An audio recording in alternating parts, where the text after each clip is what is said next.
Hello friends, once again welcome back. आज के इस वीडियो में हम बीए थर्ड ईयर के होम साइंस के फर्स्ट पेपर को सॉल्व करेंगे, जो आज हुआ है 6/4/2023 को पेपर था आप लोग का, यानी कि आज आप लोग का पेपर था। तो आज का जो पेपर है, इस पेपर को हम लोग सॉल्व करेंगे, देखेंगे इसमें किस तरह के क्वेश्चन पूछे गए थे, और एक तरह से आपको भी आइडिया लग जाएगा कि आपने कितने क्वेश्चन को सही मार्क किए हो, ठीक है, और कितने क्वेश्चन कितने मतलब आंसर को सही मार्क किया और कितने को गलत मार्क करके आए हो, ठीक है। आपके नंबर का एक तरह से अंदाज़ा लग जाएगा आपको, ठीक है। तो चलो स्टार्ट कर लेते हैं और देख लेते हैं इन सारे क्वेश्चंस को कि किसका आंसर क्या होगा, ठीक है। तो आज का पेपर था, कुल 50 क्वेश्चन आए थे इसमें, ठीक,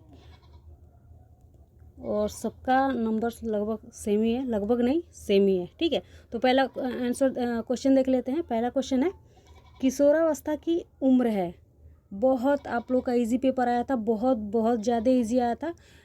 जो प्रीवियस ईयर मैंने कराया हुआ था उसी में से क्वेश्चन पूछा है। एक आध क्वेश्चन इधर उधर करके दिया है, एक आध ही क्वेश्चन है, बाकी सब आप लोगों को पता ही होगा। आज का पेपर बहुत ज़्यादा इजी था, लगभग सबका अच्छा मार्क ही आएगा, ठीक है। और आई होप कि आप लोगों ने अच्छे से पेपर को किया होगा।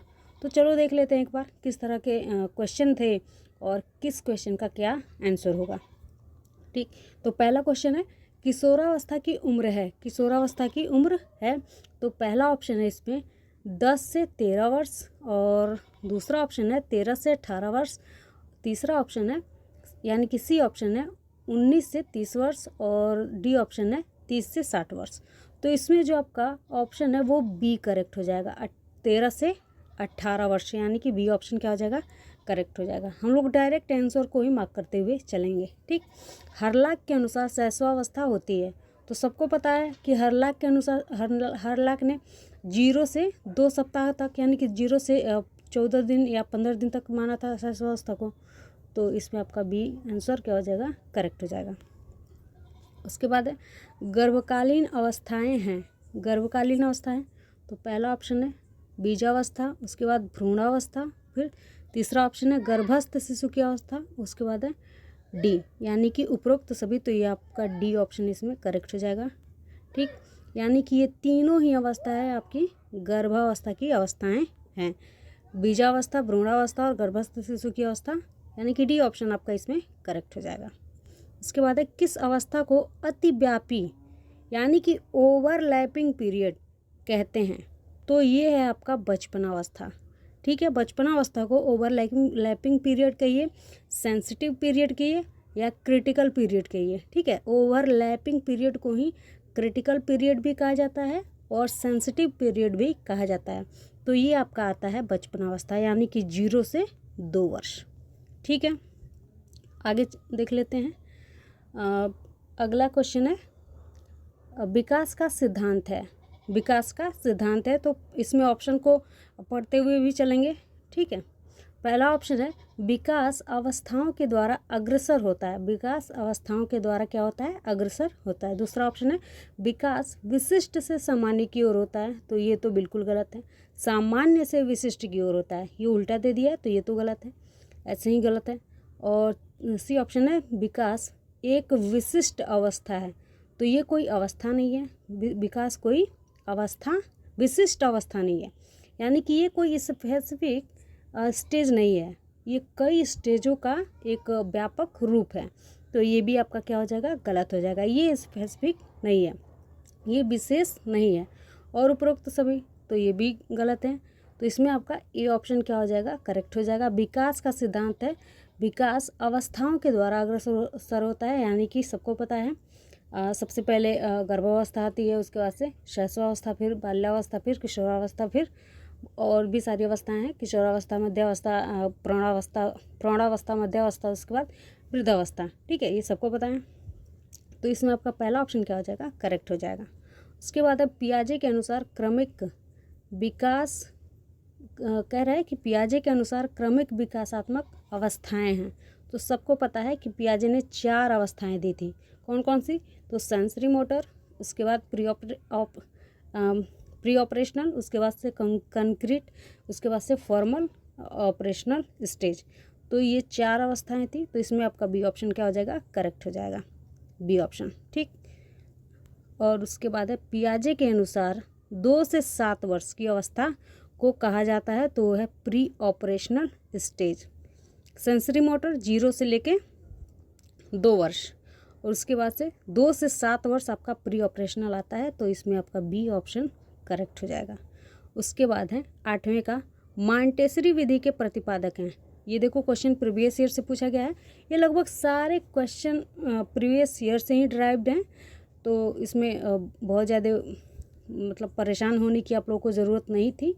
और क्वेश्चन सारे क्वेश्चन लगभग सेम ही हैं, प्रीवियस ईयर से मिलते जुलते हैं और प्रीवियस ईयर के ही हैं, एक आध क्वेश्चन इधर उधर है। तो बहुत ईजी आपका पेपर था, ठीक है। तो इसमें है मॉन्टेसरी विधि के प्रतिपादक कौन है, तो वो सबको पता है, मैडम मारिया मॉन्टेसरी, ठीक। तो इसमें सी ऑप्शन आपका करेक्ट हो जाएगा। अब 9वां क्वेश्चन देख लेते हैं। 9वां क्वेश्चन है निम्नलिखित में से कौन अधिगम का उत्पाद नहीं है, तो इसमें आपका सी ऑप्शन करेक्ट हो जाएगा। ये देखो प्रीवियस ईयर से ही क्वेश्चन ये पूछा गया है और मैंने आंसर को आपके आंसर में गलत बता दिया था, ठीक है। तो ये आपका सी ऑप्शन इसमें करेक्ट हो जाएगा।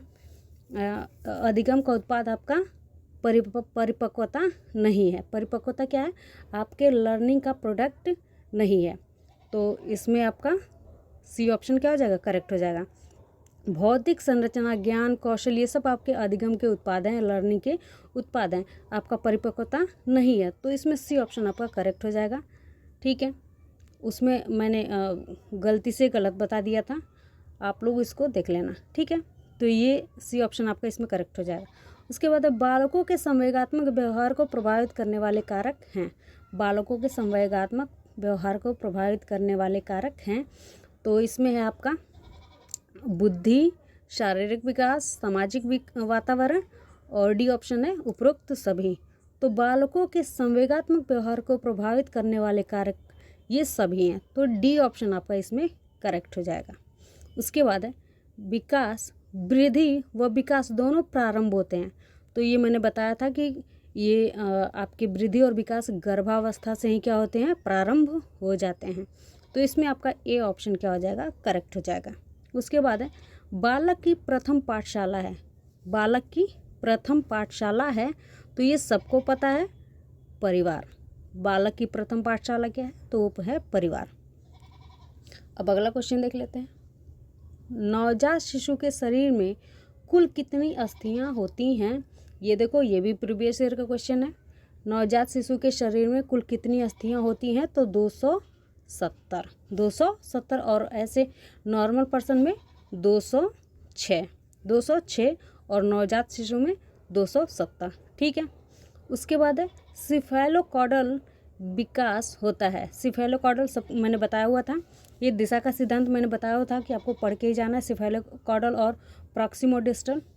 तो देखो सिफेलोकॉडल जो होता है वो सिर से पैर की तरफ होता है, वो विकास क्या होता है, तो सिर से पैर की तरफ होता है, ठीक।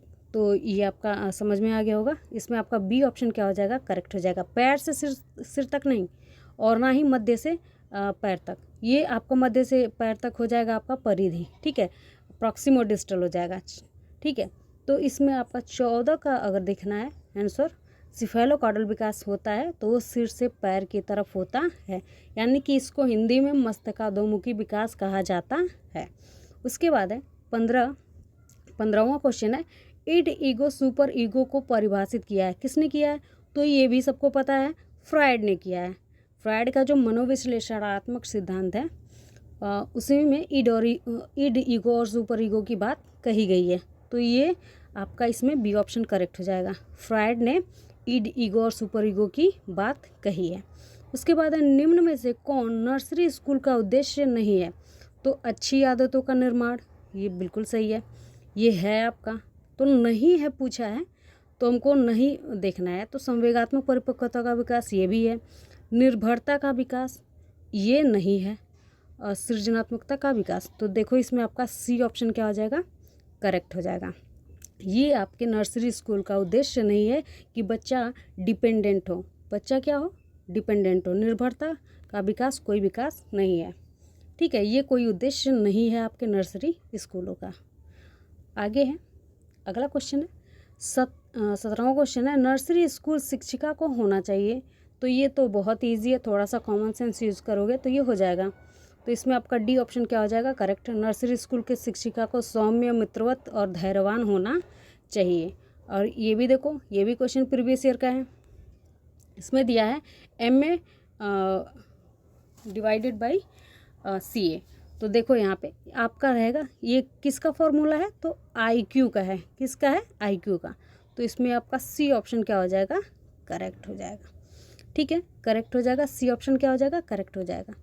उसके बाद है निम्न में से असंगत बताइए। Paper cutting, painting, paper folding, भोजन बनाना। तो भोजन बनाना आपका क्या है, इसमें असंगत है। ठीक है, क्या है असंगत है।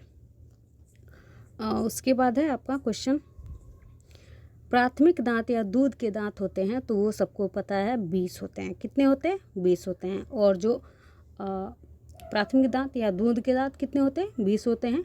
और जो अस्थाई दांत होते हैं वो आपके 32 होते हैं। तो इसमें आपका C ऑप्शन क्या हो जाएगा करेक्ट हो जाएगा। फिर सूक्ष्म क्रियात्मक कौशल, ये भी मैंने बोला था कि आप लोग अच्छे से इसको पढ़ के जाना, और अच्छे से मैंने बताया भी था इसको। सूक्ष्म क्रियात्मक कौशल क्या है तो चित्रकारी करना, काटना। तो इसमें C ऑप्शन आपका क्या हो जाएगा करेक्ट हो जाएगा। ठीक, आगे देख लेते हैं क्वेश्चन। फ्राइड के अनुसार इड है। इड क्या है तो अचेतन। यहाँ थोड़ा सा ब्लर हो गया है, आप लोग इसको देख लेना। फ्राइड के अनुसार इड क्या है, इड क्या है तो इड क्या है अचेतन मन है। क्या है अचेतन मन है। तो इसमें आपका C ऑप्शन क्या हो जाएगा 22 का C ऑप्शन करेक्ट हो जाएगा। 23वां क्वेश्चन है नवजात शिशु का भार होता है। नवजात शिशु का भार आपका होता है 3 से 3.5 kg। कितना होता है 3 से 3.5 kg होता है। ठीक, उसके बाद है उत्तर बाल्यावस्था को कहा जाता है। उत्तर बाल्यावस्था को कहा जाता है टोली की आयु। टोली आयु, गैंग एज, ये भी मैंने बताया था। ये हर साल लगभग पूछा ही हुआ है। अगला क्वेश्चन है मनोविश्लेषणात्मक सिद्धांत प्रतिपादित किया है। किसने मनोविश्लेषणात्मक सिद्धांत का प्रतिपादन किया है तो सिगमंड फ्रायड ने।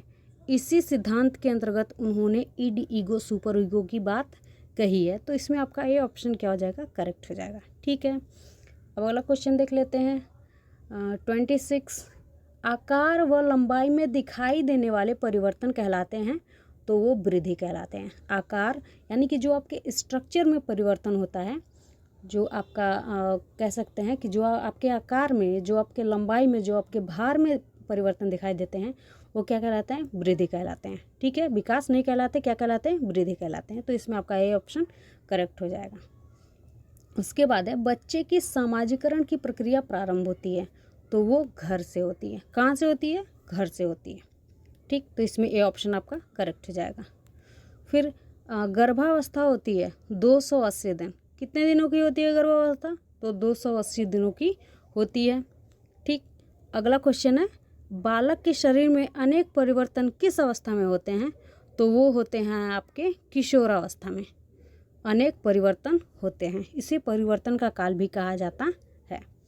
ठीक, अब अगला क्वेश्चन है, एक मिनट,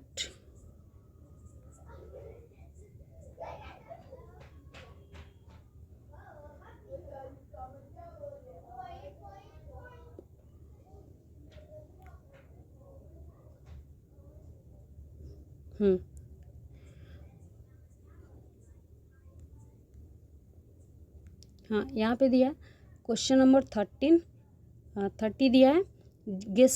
देखो यहाँ पे जेस्टाल दिया है। वैसे तो इसको गेस्टाल्ट ही पढ़ते हैं, लेकिन यहाँ पे मैंने पहली बार जेस्टाल्ट देखा है तो इसको ठीक है, कोई दिक्कत नहीं।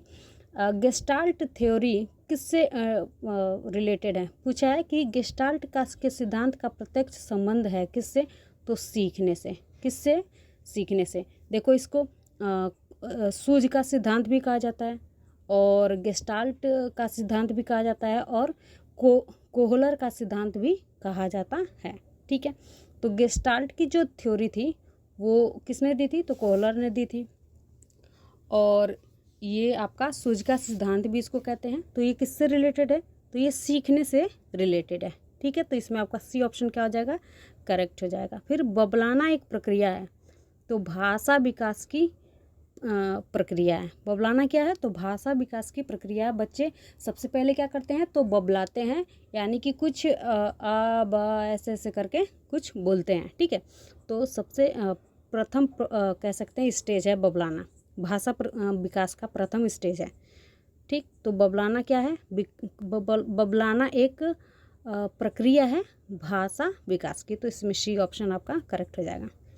अगला क्वेश्चन है, नर्सरी शिक्षा का उद्देश्य है बालकों का सर्वांगीण विकास, ठीक है। यहाँ पे देखना है बौद्धिक विकास भी है, शारीरिक विकास भी है और सामाजिक विकास है और सर्वांगीण विकास। तो सर्वांगीण विकास जब आप मार्क करोगे तो इसमें सारे विकास आ जाएंगे, ठीक है। तो सी ऑप्शन आपका क्या हो जाएगा, करेक्ट हो जाएगा। अब है नियोनेट शब्द की उत्पत्ति हुई है, नियोनेट शब्द की उत्पत्ति हुई है, तो नियो से हुई है। किससे, न्यू से। न्यू का अर्थ होता है न्यू, यानी कि नेटल, यानी कि नया, ठीक है, समझ में आ रहा है। और ये शब्द उसके लिए यूज किया जाता है, जैसे आप किसी भी नई चीज़ के लिए यूज़ नहीं कर सकते, जो पैदा होता है, यानी कि जो पैदा हुआ है और तो वो नया है, तो उसके लिए न्यू शब्द का यूज़ आप नहीं करोगे, उसके लिए न्यू शब्द का यूज कर सकते हो, ठीक है। तो जो पैदा होते हैं उनके लिए वो नए हैं, तो नया अगर आपको यूज करना है तो न्यू शब्द यूज करेंगे, ठीक है। तो न्यूनेट जो शब्द है वो न्यू शब्द से निकला है, जिसका अर्थ होता है न्यू का अर्थ क्या होता है, नया, ठीक, मतलब जन्मा हुआ। तो ठीक है, ये आपका इसमें आपका ए ऑप्शन करेक्ट हो जाएगा, ठीक। अब आगे देख लेते हैं। अगला क्वेश्चन है, कौन सा कथन असत्य है, कौन सा कथन असत्य है, तो वृद्धि गुणात्मक होती है, नहीं, वृद्धि गुणात्मक नहीं होती, परिमाणात्मक होती है। विकास आपका क्या होता है, गुणात्मक होता है, ठीक है। तो वृद्धि गुणात्मक नहीं होती, वृद्धि आपकी मात्रात्मक होती है, जिसको मापा जा सकता है, विकास को मापा नहीं जा सकता, इसलिए वो गुणात्मक होता है, ठीक। तो इसमें आपका ये ऑप्शन ही करेक्ट हो जाएगा। उसके बाद है, नवजात शिशु की औसत लंबाई होती है, तो वो इसमें आपका बी ऑप्शन करेक्ट हो जाएगा, 9.5 इंच। तो ये आपका बी ऑप्शन इसमें करेक्ट हो जाएगा। ये औसत लंबाई पूछा है, तो इसमें आपका बी ऑप्शन करेक्ट हो जाएगा। फिर है, एक बच्चे का क्वेश्चन नंबर 36 है, एक बच्चे का जन्म एक खाली स्लेट के रूप में होता है। मैं थोड़ा सा जूम कर देती हूँ, दिया है कि एक बच्चे का जन्म खाली स्लेट के रूप में होता है, कथन किसने दिया है, यानी कि एक बच्चे का जन्म खाली स्लेट के रूप में होता है, यह कथन किसका है, तो ये जॉन लॉक ने कहा है। किसने कहा है, तो जॉन लॉक ने कहा है कि एक बच्चे का जन्म खाली स्लेट के रूप में होता है, ठीक है। अब अगला क्वेश्चन है 37, बच्चों के अस्थायी दांत निकलने प्रारंभ होते हैं, तो वो होते हैं 6 वर्ष की उम्र से। 6 वर्ष से पहले क्या रहते हैं, तो अस्थायी दांत रहते हैं, यानी कि दूध के दांत रहते हैं। और 6 वर्ष के बाद से, यानी कि 6 से 7 वर्ष है एवरेज, लेकिन इसमें 6 वर्ष दिया है, तो 6 वर्ष आपका करेक्ट हो जाएगा, ठीक है। तो 6 वर्ष की उम्र से क्या होते हैं, बच्चे के अस्थायी दांत निकलने प्रारंभ हो जाते हैं, और जो अस्थायी दांत होते हैं, यानी कि दूध के दांत होते हैं, वो टूटने प्रारंभ हो जाते हैं, ठीक। यहाँ तक समझ में आ गया होगा। अब अगला क्वेश्चन देख लेते हैं, अपंगता का कारण है, अपंगता का कारण है, थोड़ा सा मैं जूम कर देती हूँ इसको भी।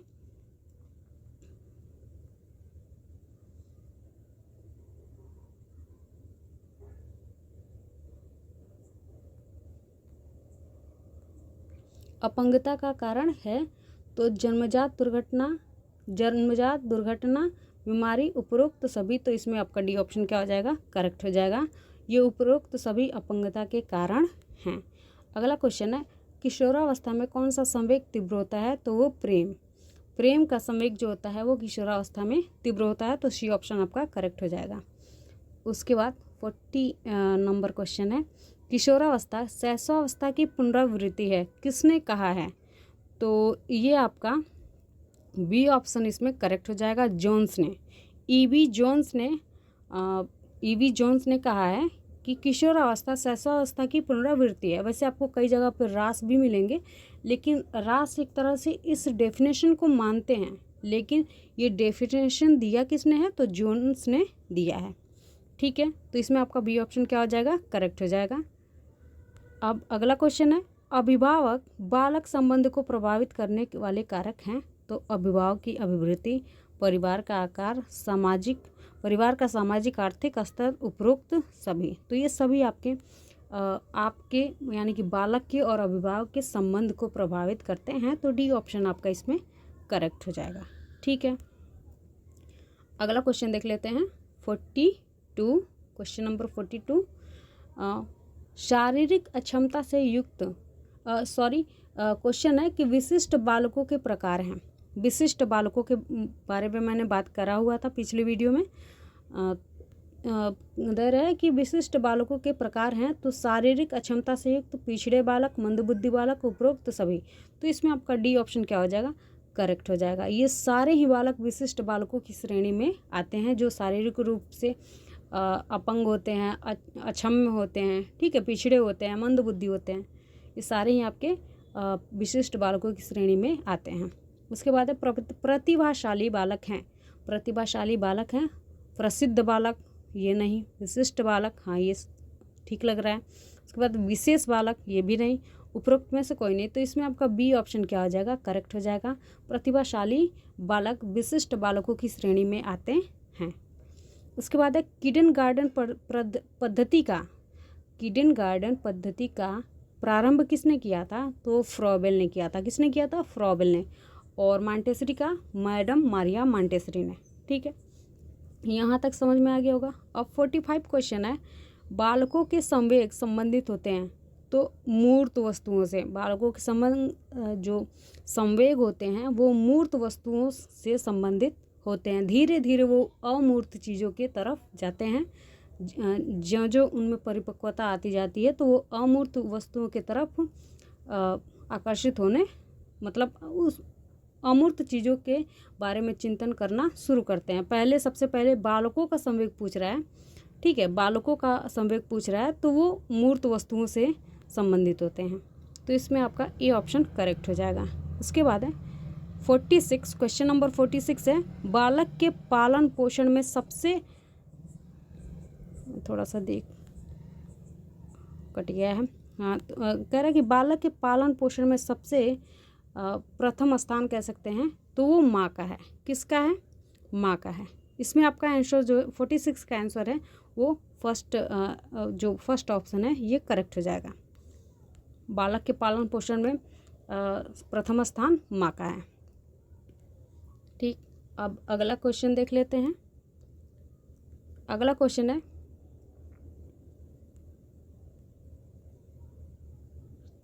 BCG का टीका दिया जाता है तो जन्म के तुरंत बाद यानी कि जन्म के पश्चात BCG का टीका लगा दिया जाता है। ये किसके बचाव के लिए लगाया जाता है, तो यक्षमा यानी कि ट्यूबरक्यूलोसिस यानी कि टीबी से बचाव के लिए बच्चे को BCG का टीका लगाया जाता है और जन्म के तुरंत बाद ही इसको लगा दिया जाता है।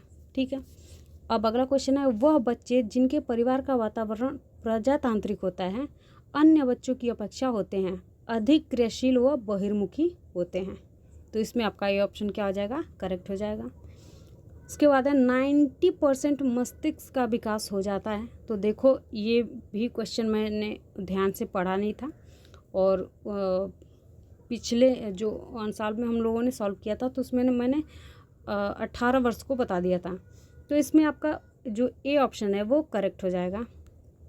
2 वर्ष तक यानी कि आपका किंडरगार्टन का जो एज होता है, किंडरगार्टन के एज से पहले आपका 90% बच्चे का मस्तिष्क क्या हो जाता है, विकसित हो जाता है। तो वो एज आपका है किंडरगार्टन का एज क्या है, तो 3 से स्टार्टिंग है। यानी कि जब बच्चा 3 साल का होता है तो उसे प्ले स्कूल में डाल दिया जाता है। तो उससे पहले की बात हो रही है, तो उससे पहले आपका 2 वर्ष आता है। तो ये आपका करेक्ट हो जाएगा। ठीक है, 90% बच्चे का मस्तिष्क 2 वर्ष तक विकसित हो जाता है। अगला क्वेश्चन है और लास्ट क्वेश्चन है, नर्सरी स्कूल में प्रवेश की उम्र होती है तो वो होती है तीन से ऐसे देखो पिछली बार दिया था 3 से 4 वर्ष तो वो सही था। एक बार दिया था 3 से 5 वर्ष तो वो सही था। इस बार 3 से 6 वर्ष दिया है तो ये करेक्ट हो जाएगा, बी ऑप्शन करेक्ट हो जाएगा। ठीक है, 5 वर्ष तो है ही नहीं और 2 वर्ष भी नहीं है, तो इसमें आपका तीसरा ऑप्शन क्या हो जाएगा, यानी कि सेकंड ऑप्शन बी ऑप्शन क्या हो जाएगा, करेक्ट हो जाएगा। ठीक है, आई होप आप लोगों को वीडियो अच्छा लगा होगा। वीडियो को लाइक शेयर करते रहिएगा और चैनल को सब्सक्राइब कर लीजिएगा। ठीक है, और जिन बच्चों को इस वीडियो की ज़रूरत है, आप लोगों को लगे कि इसको भी भेजना चाहिए, तो उसको शेयर ज़रूर से करें। ठीक है, थैंक यू वेरी मच।